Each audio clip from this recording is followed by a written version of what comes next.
Hey guys, what's up? Welcome back to my channel, Credible Chess. And yeah guys, welcome to my first replica of the Rumble opening, the dangerous Reti opening. And in today's episode, in today's replica, I'm gonna show you the accepted variation of the Reti opening. Don't worry guys, in my other replicas, I will also tell you how can you play against the declined variation. So if you're first time on my channel and want to learn some cool chess tricks to become a better chess player, then start now by subscribing my channel. Okay, so let's start. So the opening arises after the following move order: knight to f3, the Reti opening, then d5. Guys, let me tell you that after knight to f3, the most popular setup by black is d5, which is played by many grandmasters. From here, the main move is c4. So from here, black has actually two options. The two popular moves are either to capture the pawn, which is the Reti gambit accepted variation, which we are gonna see in today's video. But if your opponent plays another most popular move, c6, which is a declined variation, don't worry, I'm gonna show you the amazing trap in that variation also. But first, let's focus on the accepted variation. From here, the best choice for the engine is e4, but I like the move e3, the cunning move e3. And now you can see that our bishop, the right square bishop, is attacking this pawn. So from here, black has to get up on this pawn if he wants to hold up on the early advantage. So first of all, if he plays bishop to e6, which is the worst move possible here. First of all, bishop to e6 hampers the development of the dark squared bishop, and this e pawn could not be pushed up, and this dark squared bishop is just useless. Also in this position, white is gonna play an amazing move, knight to a3, and believe it or not, but this pawn cannot be saved now. b5 cannot be played because we will simply gonna capture the pawn. If your opponent plays queen to d5 thinking he has two defenders, but it's not gonna work. You're gonna simply gobble up the pawn. You're not gonna give your queen for just two pieces. So that's just losing. So bishop to e6 is the worst move possible. So from here, if your opponent plays queen to d5, trying to under attack you and trying to hold up on this pawn on c4, then we are gonna play the move knight to c3, attacking the queen, queen to c5, trying to hold up on this pawn. Guys, just for a pawn, we have ample of compensation. Now we are gonna play the move t4, attacking the queen. So just for a pawn, white is in a great position, and white has ample of compensation. You can see that white is in a lead in development, also has these two great pawns. We'll develop this light squared bishop on g2, bishop to d2, queen to e2, castle, and it's gonna be a perfect game for white. But now you are gonna be thinking, what if white plays the opposite move, c captures d3? It looks very logical. Well guys, here we are gonna play bishop captures d3. Guys, I reached this position in one of my games and my opponent continued with the move queen to h5. It looks very logical, trying to pin the knight. Well, here I simply castled on king side. Here he played the move knight to a6, trying to go knight to b4. I played the move a3, defending that square, and then he played a logical looking move c5, trying to expand his control. But guys, this is a simple blunder, big time disaster. It's a mate in two. We are gonna play bishop to b5, check. King cannot come on the d8 or d7 because our queen is defending that square. So the only move bishop to d7. And after queen to d7, it's a beautiful checkmate. So after this whole transaction, we have seen that queen to d5 is not a situation, or not a it's not a solution to defend this c4 pawn. Well, let's look at the last move possible here, which is b5, which is actually the highest played move. Here we are gonna play a4.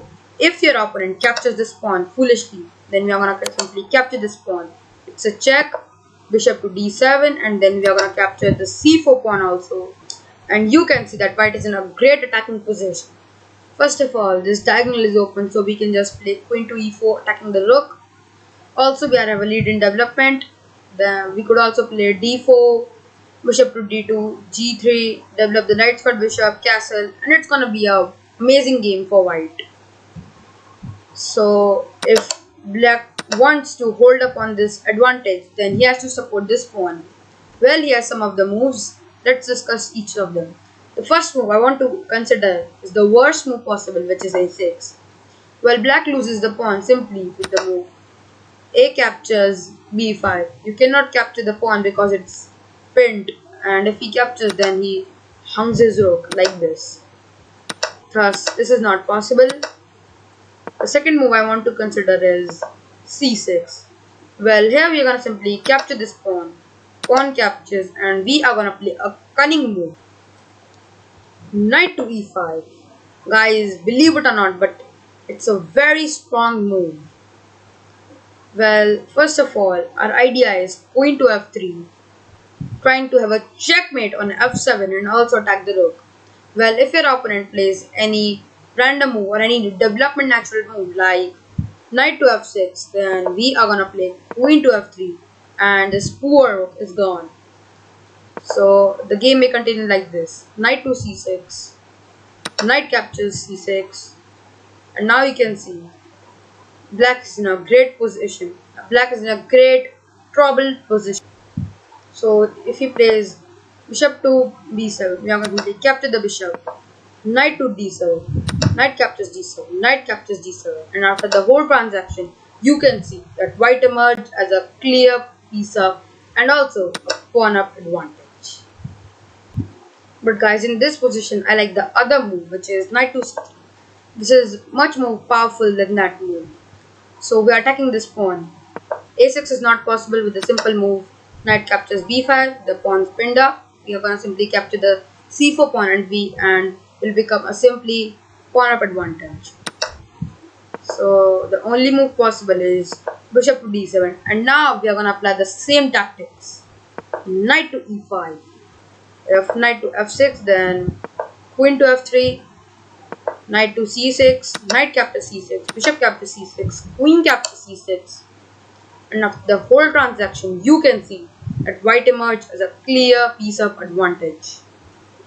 If your opponent plays the best move here, which is knight to c6, then here we are gonna simply gobble up the bishop, queen captures and capture this pawn, and after the whole transaction, you can see that the material is equal, but you can see that white is much better in this position because first of all we are a lead in development. There are d4 ideas. Also we are simply gobble up this pawn. Then we could also play queen to a4, trying to pressurize the c4 pawn and then castle, and it's going to be an amazing game for white. And guys, if in this situation, if your opponent tries to be smart and plays the move b4 attacking the knight, then we are going to simply play queen to a4, check, bishop to d7, queen captures b4, and after the whole transaction, you can see that white is in a great position because you can see that our queen can also jump on the b7 square to attack the rook. This pawn cannot be saved, and we would be just a pawn up and have an awesome game. Guys, in this position, one move is also played, which is b4, which is a very bad move because here we have to simply capture the c4 pawn. And here you can see that material is almost equal, but white's better. First of all, lead in development. Here we have some d4 ideas. Bishop to d2 attacking the very weak b4 square, b4 pawn. We also have some great attacking moves. Let me show you how can the game continue. The game can continue like knight to f6, queen to b3. So you can see that we are just battering down on that weak f7 square. So e6, d4, then knight to c6, bishop to d2. So you can see that now we are pressurizing this square, and now maybe a5. You can see that black has successfully tried to save his pawn, but it's material equal and we can simply castle this, and this should be an equal game for both the teams. But actually white's having a slight advantage because we are having a lead in development. So guys, after the whole sequence and whole transaction, we have seen that c6, a6, pushing the pawn, capturing the pawn, and all these moves are not possible. And thus black has now the only one move. Bishop to d7 or bishop to a6. It's the same thing. Let's say bishop to d7. A captures b5. Now bishop captures b5. Guys, in this position we are gonna play knight to a3, attacking the bishop. So first of all, if he goes back trying to hold a pawn, then we're gonna simply capture the pawn, and you can see he cannot capture the knight because our bishop is defending the knight, and thus white is better here. This bishop is very poor because he's doing nothing there.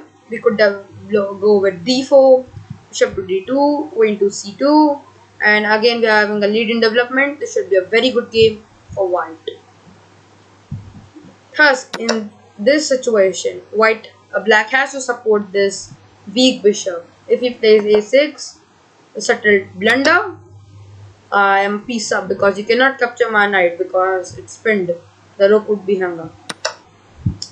So the only move possible here is c6. Well, in this situation, we are gonna capture the bishop, pawn captures, and now we're gonna play a cunning move. And guys, can you spot the move? Congratulations if you found the move. The cunning move b3. So c captures b3, queen captures b3. Now you can see we're just attacking this pawn. And if black tries to go a6, then you can simply capture this pawn. You cannot capture because the pawn's pinned up. Let me show you. Yeah. And thus, this position he has to play something like knight to d7. And then we can capture this pawn also. So rook captures a6, rook captures a6, bishop captures a6. And after the whole transaction, you can see that white emerged as a clear pawn up advantage. Well guys, in this position, c6 or a6 is not gonna work, neither bishop to a6. So the last move possible here is queen to d7. Well, this is the big time disaster. It's a big time blunder.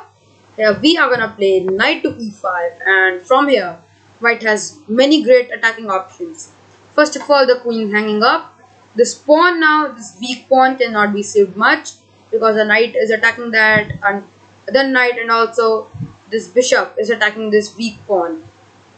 And the other thing is that the more attacking thing is queen to f3, which will actually have a big time blunder, big time problem for black, because let's say if your opponent plays something like queen to d8, instead of capturing we are gonna play queen to f3, and from here black is gone. Black cannot play anything because on that corner the rook is hanging up, on this corner the bishop's hanging up, this pawn's hanging up. It's a checkmate threat, and this should be a clearly winning position for white. So guys, this was the wonderful chess trap in the Reti opening accepted variation. Guys, I think that Reti opening is one of the most dangerous chess openings ever. Comment me down below if you liked today's video. And guys, this was just the first replica where I showed you the accepted variation of Reti opening.